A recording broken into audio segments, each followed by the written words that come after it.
فقیر اور مسکین یہ دو لفظ عربی زبان کے ہیں، دونوں میں کیا فرق ہے آئیے دیکھتے ہیں، آئیے سمجھتے ہیں۔ المسکین احسن حالا من الفقیر، مسکین اس سے کہتے ہیں جو فقیر سے بہتر کنڈیشن میں ہو۔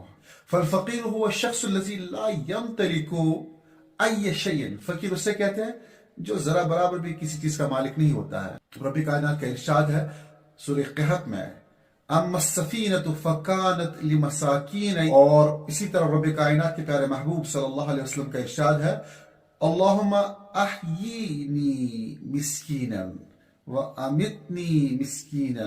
تو مسکین اس کو کہتے ہیں کہ جس کے پاس ہلکا پھلکا ساز و سامان ہو اور بڑی تنگی کے ساتھ وہ اپنی زندگی کے جو ہے دن گزار رہا ہو، اس کو مسکین کہتے ہیں۔